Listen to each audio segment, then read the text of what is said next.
I like the analogy of like community just happens, right? I think perhaps sometimes if you create products or communities of practice, community just emerges because it's the right kind of situation. And I think those are the kind of, if we look around at some of the best communities out there, community here has just like naturally happened. Welcome, fellow avocados, to Developer Advocast, a podcast where we learn how the proverbial guacamole is made directly from some of the most prolific dev advocates around. My name is Jeremy Hess, head of DevRel at Achilles.io. And since you've already heard me, I'm Sharone Zitzman, the bane of Jeremy's existence and his jokes. I like to call myself the chief manual reader at daily.dev. And we plan to bring you every 2 to 3 weeks new episodes, and we'll be interviewing some awesome folks. We'll be joking around because that's what me and Jeremy do. And, bringing, really great topics that we want to talk about in the DevRel sphere. We hope that you subscribe on Apple or Spotify, and please give us a 5-star rating. Here we go.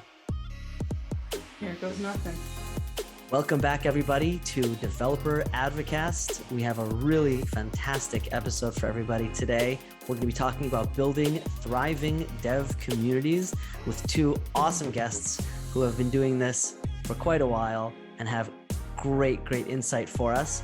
But Sharone, before we start, we always like to do some shout outs and then talk a little bit about some news going on. So one of the tweets that I saw recently was from Lauren Schaefer, and I'll obviously link that later, when we get the episode up and all that.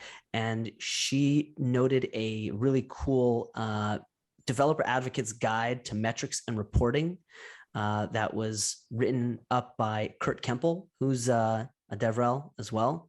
So a really insightful. Yeah, it's a really long, detailed post that gives a lot of great information. And I also wanted to give a shout out to one of our favorite Twitter handles, DevRel Avocados. So yay, DevRel Avocados, we love you. Yeah, amazing stuff. They post a lot of the really great articles as well that we see. So we have an excellent newsletter as well. You should subscribe. Yeah, and they should tweet us as well. So DevRel Avocados, please make sure to tweet our show. There are no ulterior motives here, but you should not at all. Maybe think about tweeting us, maybe. There you go. And yeah, what? But we do appreciate them nonetheless, even if we haven't earned that tweet. Agree, 100%. So getting into a little bit about some things happening. One of the interesting things that happened just recently was some hacking going on. It's funny because I actually emceed a conference last week, DevOps.js, for DevOps.js. That was fun. And Okta was one of the main sponsors, and everyone was like, Okta. Their voice is kind of cracking when they're reading their sponsor thing, rock solid security, whatever. I don't remember what their blurb was, but it's kind of funny. I actually read that they found out that his Lapsus group is run by like a 16-year-old kid in the UK. Oh, wow. Which is like insane. I'm like, wow, some people are just super duper smart. Now, I'm always wondering about this kind of hack stuff that we find out, back in January, and we find it out in March. And it's like, what's going on? Why is it taking 2 months to do all this stuff? I don't know, but there must be some. What do they know about me? There must be something behind the insanity of finding out all these hacks happening months and months later. They need to patch it first. They need verify it, confirm everything. Yeah, and then I guess the time to patch is 2 months. I feel like is reasonable if it's a complex one. I don't know. But yeah, long enough. But apparently Okta they don't want everyone taking advantage of it before it's actually fixed. They're like, all right, we have a vulnerability. We'll get to it later. We'll get to fixing it, but just so everybody knows. Well, here's to security. Yes. Achilles. Good luck. Good luck. Good luck to. I'm not shouting out. We're happy we have the Achilles on the fence keep protecting us as we sleep. That's we're talking about protecting us and people getting hacked left and right. So let's not. But how about this episode, Jeremy? Community, our favorite thing, our sweet spot. Let's do it. Jeremy and I have been building communities together for like 7-8 years. The OpenStack turned cloud native community, and then the DevOps community. So we know about chopping wood and carrying water, but it's always a pleasure to learn from those who've done it bigger and even badder than us. And that's why we have two really spectacular guests tonight. I'd like to introduce Rosie Sherry, formerly at Orbit, now heading up Rosie Land, and she's going to tell us a little bit about that, but also formerly Ministry of Testing, if I recall correctly. And Nimrod Kramer, who kickstarted Daily.dev, one of the most exciting and growing developer communities. So welcome both. Really happy to have you here. Rosie, I'd love it if you take a second just to more formally introduce yourself and tell us a little bit about yourself, some juicy detail we should know. Yeah, sure. I'm Rosie in the UK, as we established earlier.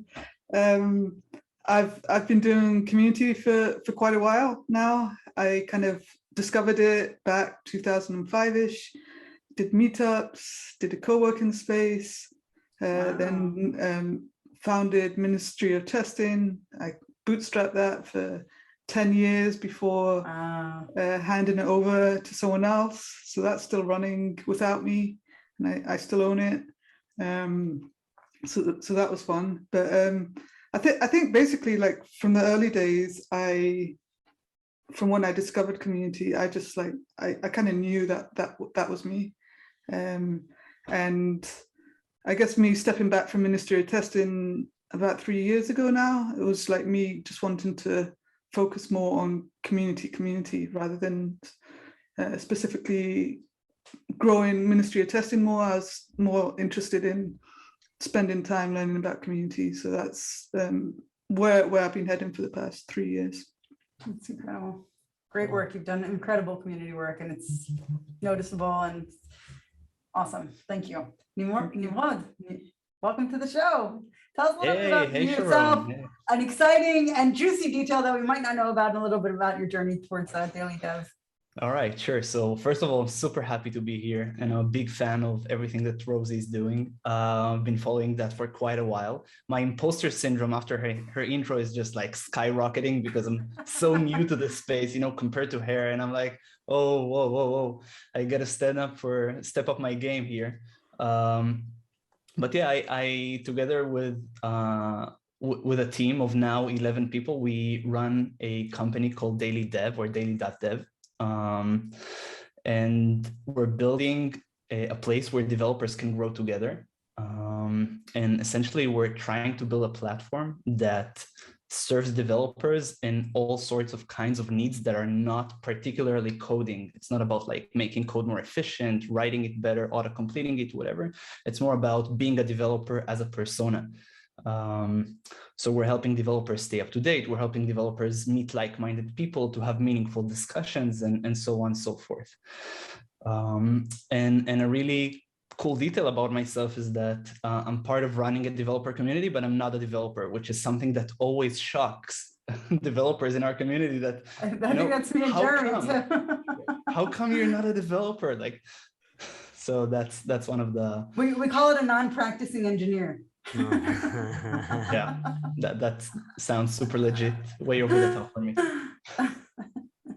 For sure. So, welcome. I think Nimrod, one day I'm gonna have to shout out Francesco. I follow him on Twitter. He's fantastic. Yeah, he does fantastic work. Yeah. Francesco is our developer advocate. And by the way, whenever I say that I'm not a developer, he always adds yet. Like, it was like, you're not a developer yet. It's just a matter of time until you become like that, whether you want it or not. I aspire as well, for sure. Awesome. Thank you both. So I guess the first question that we probably all have is, what makes a community a truly thriving community? What are the unique qualities that you feel like you need to recognize or kind of strive for in order to consider it a thriving community? Rosie. Oh man, big question. I think it's like a really hard question because like every community is different. We never said it would be easy to answer the questions on the show. We like to make it challenging. Yeah, and I think like a lot of people like go into community and they want a recipe and they want to know how to do it, but actually like I think the real key is just to be individual each time you approach community and look at what you're trying to solve, or looking at the people you're trying to serve and coming up with kind of ideas or things to do or ways to connect or problems to solve.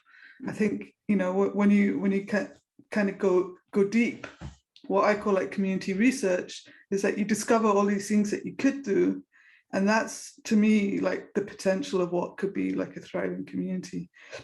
And I think perhaps like not enough people go deep, and I think it's like when you go deep and you try really hard to look for those opportunities, that's when you find the gaps and the ways to make community exciting, the ways to kind of bring new ideas on board and do something different. For sure. And I think you don't always need to start off with something big. It could just be a small idea, right? Just here, I got this like small project that I worked on. It's a few tens of lines of code or whatever it is, open source. Hey, anyone want to help build on it and grow it from there, right? And it hopefully it just finds a mind of its own, and enough people really start to get interested, and it grows from there. Absolutely. And I think like a lot of people think about community and they're like, oh, you want a community, but actually like you have to do a bunch of stuff before you actually have community. So like these days I'm trying to say like, before you have community, you have to have conversations. So like focus on those conversations or those activities or like those lines of code and create something that starts a conversation. And then the more you do that, then that's when like community starts to emerge. And that's like purpose. Yeah, that's like how I'm trying to think about community more these days. Is like there's this gap that people struggle with, and I'm trying to like break it down to the smallest possible pieces so that people understand how to actually get to community. What are your thoughts, Nimrod? What really are the unique qualities of a thriving community? So I think I totally agree with what Rosie said. It always or usually starts with something that people have in common. It can be a pain, it can be a need, it can be a topic, it can be an open source library, it can be whatever. But when it comes to making a community thrive, the way I try to look at it and what we do is to be as authentic as possible, because once you're sending the authenticity, then other people feel comfortable being authentic as well. And this sets the ground for, it's a big word, but sets the ground for a good culture in the community and where people can express their opinion, where people can unleash their creativity. And that's super important. So that's like the basics. Then if you get this right, I think that the big dream is to have a community that runs itself so that people are so empowered and they feel such a strong sense of belonging that they try to create initiatives around the community and that they try to be active and to contribute in various ways, depending on the community and whatever it has to offer. But this is kind of like the big dream where you have a community, it can have a community manager or even a management team or a committee, whatever, but where people can actually do their thing and contribute, and that they feel that it makes a difference. Yeah, I love that. Yeah, it actually reminds me of the Apache Software Foundation kind of motto that I always liked, that always resonated with me, like be open, friendly, patient, and kind. And I think of that, like that authenticity is kind of derived from that, right? It's like you need to be welcoming and open and friendly and patient with people that are new, and a lot of that. So yeah, that just kind of reminded me of that. So yeah, I couldn't agree more, definitely, with what Rosie said and with Nimrod. I wanted to get a little bit into just a bit more about the actual building of communities. If you can, we'll start with you, Nimrod. What kind of goes into just building a great community in general, and what are the ways that you define success, and how would you know, let's say you're on the right track, or if you have to recalibrate? All right. So in our case, I don't have like a framework or some methodology around it. It happened more or less the way Rosie described it. So it started from a pain of developers wanting to stay up to date, which apparently is a hassle. Like there is such an abundance of content. You know, content became commodity. Developers are now creators. They're doing a bunch of stuff beyond writing code and you know, fixing bugs, etc. So it started just, you know, from around putting all the developer news in one place and ranking them, which you kind of like wonder, hey, why don't they use Hacker News? And then when you go to Hacker News, you realize, all right, there is some content for developers, but it's not, doesn't speak the language of development, doesn't have the look and feel that developers expect to have, and a lot of other things are missing, personalization, etc. So it all started from a side project. So we kind of built this thing. A bunch of other developers found that online. I don't know how. One of them, seriously, like we don't know how. One of them just decided to launch it on Product Hunt without even talking to us. And wow. It wasn't a community at that stage, right? There were just people who were passionate about the product. And all of a sudden we have several thousand developers using that thing. And this is where they started interacting. This is where the conversation started to happen. And one of the things that we've done is, since it was a side project, we say, hey, let's just open source the whole thing. So people started to contribute, people started to build things that were missing. And fast forward a little bit longer, it created such a gravity that it pulled us in. Then in terms of like, how do you define success? That's probably, you know, the hardest things. In DevRel and in community building, measuring stuff. But again, I think that at least in my agenda, there are some qualitative aspects and that you should be very well aware of them. And what I'm trying to see is the amount of people who are actively contributing meaningful stuff beyond just commenting, liking, I don't know, following, starring on GitHub, those kind of more vanity stuff. I want to see people suggesting ideas. I want to see people asking to contribute. I want to see people being involved in events and all sorts of stuff. And I want to see that happening recurring. I want to see that happening over and over again with people. So usually you start with the small grain with just a few people who are really passionate about stuff that you're doing, and then it grows from there. So they're the first lunatics, and then, you know, other people start picking up the movement. It's interesting that that's how you quantify success, because you know, like many times in open source kind of communities, they also say the keyboard is stronger than the mouse. So like when people are like commenting or reaching out to you or whatever it is, it's kind of has the same kind of vibe. Yeah, the keyboards, people are writing you and telling you they want to get involved and they want to, you know, do things that are a little bit more meaningful than just liking and tweeting. And I like that.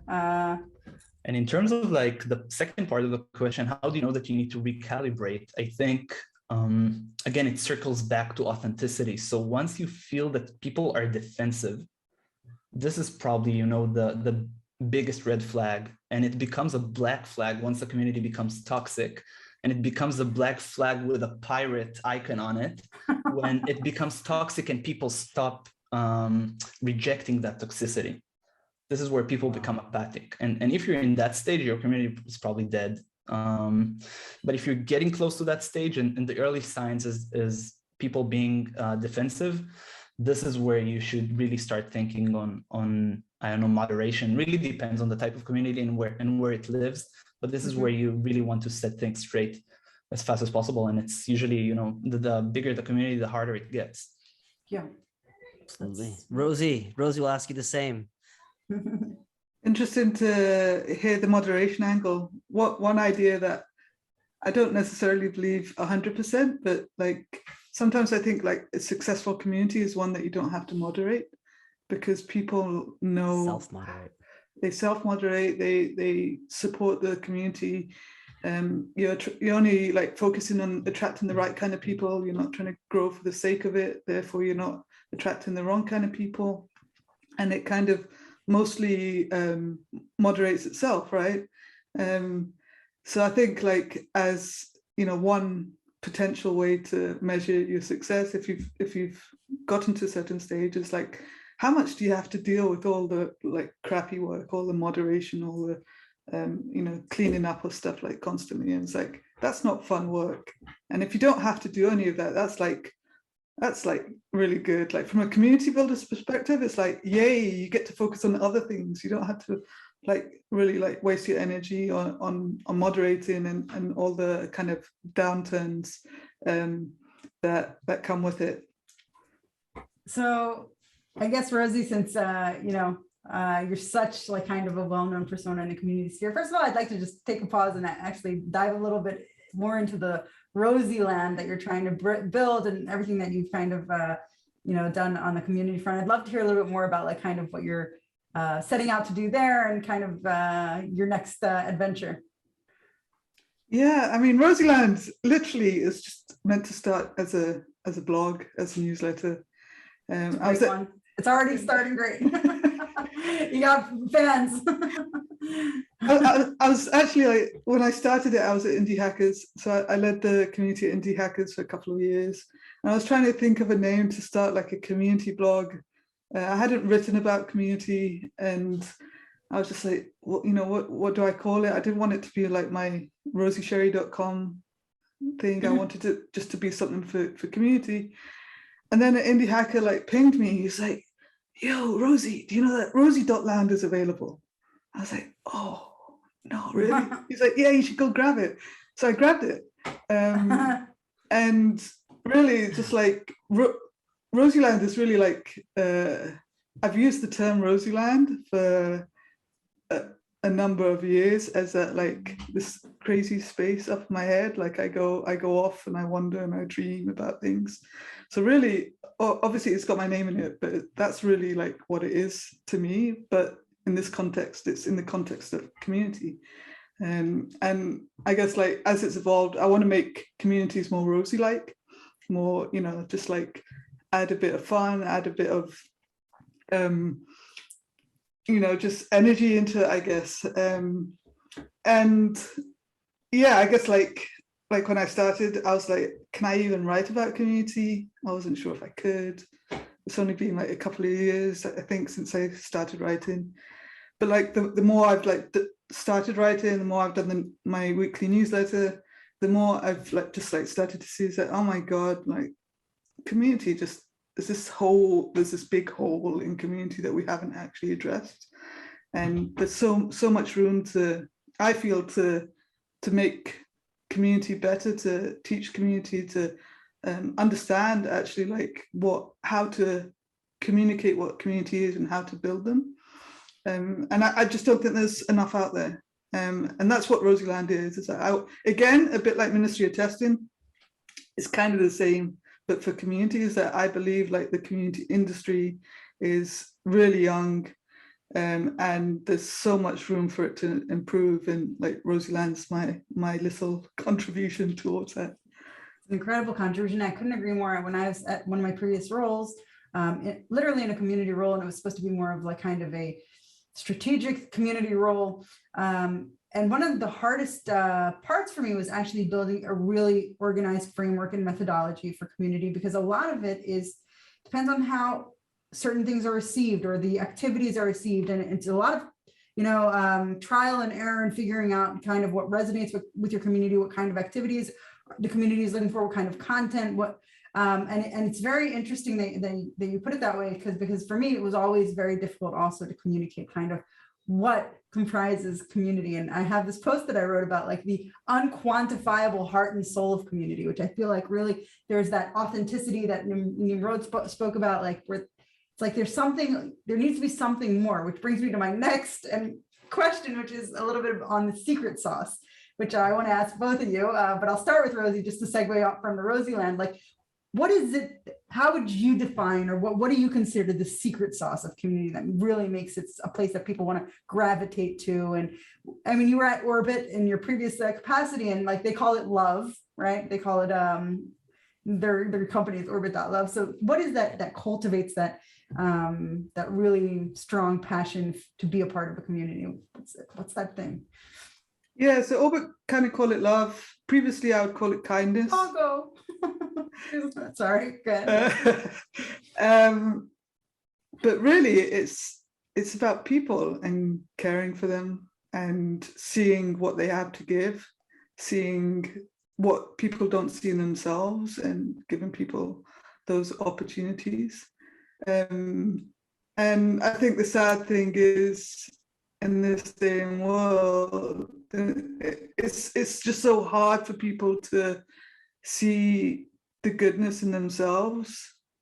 And we need, in communities, like we can, if other people can see that for them and give them opportunities rather than people having to fight for them. The world is like full of fighting for opportunities, fighting for jobs, fighting to get promoted, all these things. Whereas like if in community you can just like hand it to people on a plate almost, that to me is like the secret sauce. And like every time I do that, people are just like amazed or wowed, or like, you know, it's like giving people their first speaking gig, for example. So I've been with Ministry of Testing, I was responsible for so many people getting their first speaking gig, because I would literally like go up to them and talk to them, and I'd be like, you should talk about that, you should submit something on that, that's a great idea. And there's a whole bunch of people that have just like grown up through Ministry of Testing from me doing that. But as a result, like other people would do that as well. And so it's like this whole culture kind of grew up from it.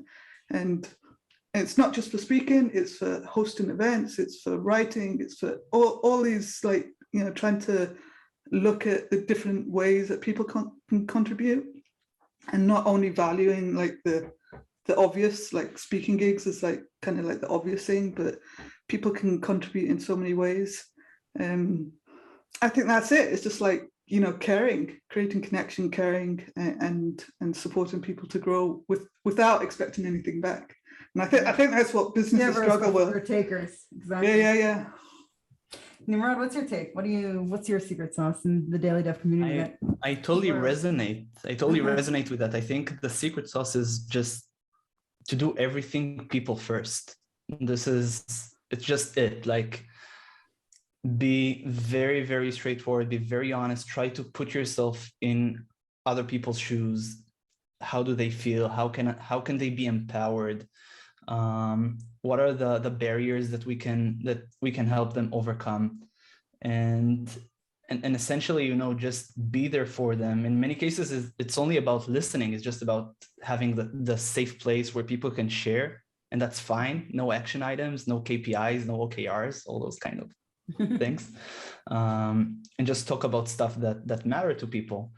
So I think the secret sauce is just being everything people first. And this ties, by the way, to all the metrics and the measurement, that it's really hard to test activities that are, you know, just on a people first basis. There's no way to measure, I know, human empathy or human interaction in like, it's really hard. And I wouldn't say there's no way, but it's really hard to measure that. So that's the secret sauce. Once you put your heart out there, once you do things with a lot of care, this is where the magic starts happening.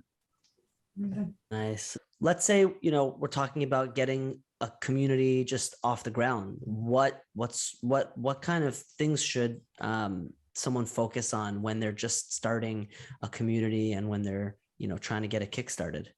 And I'd love for you, if you could, Rosie, just to kind of tighten the question, like maybe focus a little bit on the differentiators between, I guess, a product community, an open source community, maybe just like kind of a common purpose community, and just kind of give your insights on how one would go about like kind of thinking about how to get these started. Yeah, it's definitely interesting. I like the analogy of like community just happens, right? I think perhaps sometimes if you create products or communities of practice, community just emerges because it's the right kind of situation. And I think that's really important to think about, is like when you're starting communities, that you're not necessarily building community, you're just trying to do good things and share what you're doing, and hoping that along the way you'll make some friends. And then along the way, then you gain respect and people will want to join along for the ride. It's like, you know, the beginnings of a movement. And I think like when I try to recommend to people, is like when they're starting, is just like do good things, do interesting things, no matter whether it's like a community of practice or community of product. It's just like you use what you have and use the direction you want to head towards, and do really interesting, fun, educational, whatever it is, things that really captures people's imagination. And that's really where, like, I think that like it's the best way to kind of just like pull people in naturally. Because like when you try to force it too much, and when you try to say, oh, we're a community, come join, it's like people join, but it's like why are they actually joining? It's much better to like capture their attention with something really useful or creative that actually means something to them, and then they come in naturally. If you're building a community of product, it's like you should be thinking about like how you're going to help your people. How can you be creative to help your people? How can you like solve their problems and support them along the way? One of the things that both of you are kind of being a little bit humble about, and the things that you're saying, and kind of you're saying some of it like wasn't intentional, as you said in Nimrod, and some of the things that you're saying is just like kind of sometimes it just happens organically. But one of the underlying things that both of you have not explicitly said is there's a lot of work though that it goes into making all of that happen, and there needs to be somebody driving all of that momentum and what I call chopping wood and carrying water, right?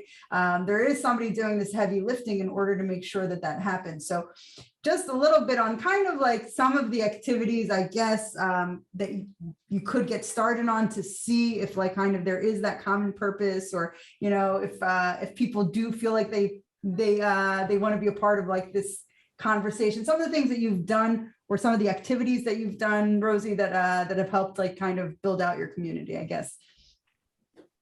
Yeah, indie hackers. I guess an example that I like to refer to is getting indie hackers their first sale, or getting indie hackers their first mention on Twitter, or surprising them with some kind of mention that helps them grow their following. That to me is like creating memorable experiences, I guess, is like a big one from that aspect. Trying to think what else are good examples. Ministry of Testing, I did a newspaper, like a physical newspaper. Oh, cool. Which was cool. Really nice. It had great branding. We posted it out, we gave it out at conferences. And it kind of has I guess, community flywheel effect. It has a loop effect where we're creating something that people are involved in making it. It gets handed out at conferences. People take photos of it. All this like kind of flywheel effect that I write about a bit more these days. But it has that kind of natural, basically a natural kind of marketing type effect where people like continually talk about it, or they have a good reason to talk about it. And I like to try to think of ways to build community with that in mind, to keep building upon what we have, and to tap into the people and into the things that they would naturally share. Really awesome. And Nimrod, I feel like when we first met, like, I don't know, it was a couple of years ago already. Daily.dev was like a website, and then you managed to build like a thriving meetup group and other like kind of channels where people like thrive and communicate and are constantly kind of engaged. What went into kind of adding those layers to your community and kind of making it a place where people want to congregate? So you're referring mostly to the event part, or you want me to go one step before that? Go one step before. Tell like kind of how you understood that you needed to expand and to create like kind of more channels for people to continue the conversation. And All right. So two things. One is a story about amplifying your voice when you're just getting started, and so that other people would even be aware that there is some kind of movement going on. And the second story is about trying to give back. Once you're being heard, try to give back and use that as a motion to bring people on board and make them more engaged into everything that you do. So the first story starts with us just wanting to thank some of the most active community members. So we went back and we went like and just planned to create a swag box, and we were not aware of super awesome services that do it for you. So we just went supplier by supplier and we ordered everything, and all of a sudden my apartment was full of like boxes and like all various stuff and handwritten notes like that we've been writing to people. Sounds like my life. Yes, boxes, yes, done that too many times. Yep. And and it's such a simple thing. And we started shipping those boxes, and we had a few extras, and we said like, all right, what good thing can we do with it that will also serve the community, will also amplify the voice. So we identified several people, mostly on Twitter, that were actively sharing updates about everything that's happening in the developers world, which is kind of what we're all about staying up to date, etc. And we just reached out and said like, hey, we want to give you this box as kind of a thank you for everything that you've been doing, and we expect nothing in return. And that was genuine. Like, we were very explicit that we're expecting nothing in return, and they got that. And what we didn't understand is that most of them are content creators, and once they're getting a swag box, they would do an unboxing video. So we were very naive, being honest. Again, talking about my imposter syndrome, up until 2 years from now, 2 years ago, I wasn't in that domain at all. So I wasn't aware of what we're doing. So we just shipped several boxes to people on Twitter, and they started unboxing this, and it created some kind of like conversations around, hey, what's daily.dev, like what they're all about, and people started talking about it, and we still had a few more boxes left. So we said what we're going to do, and this is when people first approach came in. We said, right, we're not gonna just duplicate that thing and send it over again. Let's just ask the people who got the boxes to nominate other people that deserve to get the box. Nice. That was it. And when they nominated, this is when we had like a really nice win moment where everybody's happy, basically, both the person, the nominee, the nominator, etc. And from that point, we started building relationships with those people, and those people really helped us in the first days, and even up until today, to amplify the voice of everything that we're doing. Some part of it was intentional in the sense that we wanted them to get the box, but we were never aware of how it's going, to end up being so critical for us in the early weeks and months. And the second story is, once we got a little bit bigger and we already had some several thousands or even tens of thousands of people in the community, we said, how can we scale that up?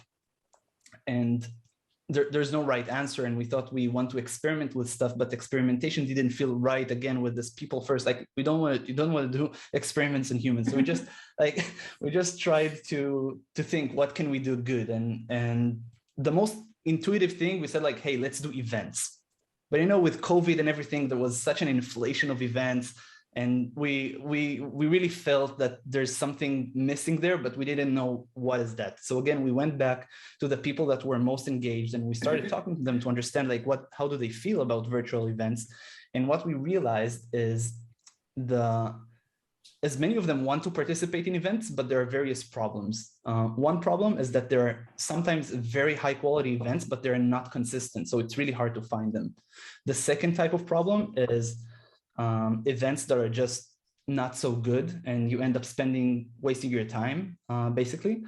And there are other types of events which are both high quality and consistent, but in many cases they're being hosted by a mega tech company that's clearly biased at promoting their stuff.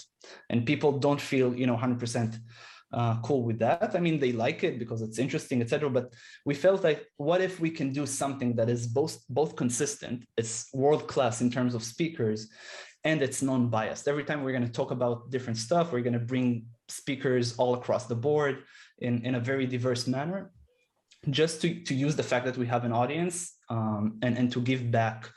And this is when we created a series called the Monthly Dev, which is by now one of the most active meetup groups in the West Coast. I just got to know it recently. The meetup.com team reached out and they wanted us to speak about it.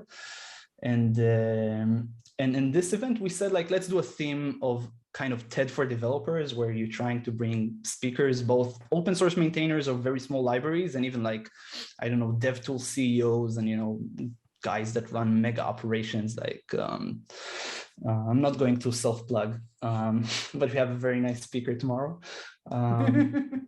So, and we started just with a test. We had one event and it was massive. We had 7,000 developers attending.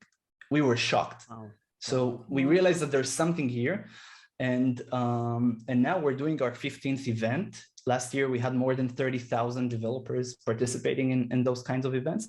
We realized that there's something here that once you just put speakers to inspire others, to help people unleash their creativity, this is where things happen, where we don't have an agenda. Like there's no agenda there. The only agenda is let's meet up once a month, talk about interesting stuff, explore new ideas, and that's it. No sponsorships, no anything. Incredible. Wonderful. Rosie and Nimrod, it was awesome to have both of you on. Yes. And Sharone, another one in the can, as they say. So we're looking forward to new episodes in the future, and we hope to be in Rosie, and we got to bring you to Tel Aviv. We would love that. Awesome. Yes, absolutely. Thank you both. Thank you so both much very much. Have a great day, evening, and we will be in touch. We're all in evening hours, I think. That's it. All in evening right now. The whole EU group here, EMEA group. It's rare. Thanks so much for joining us. Have a good one. Thank you. Bye-bye. Yeah. Bye-bye.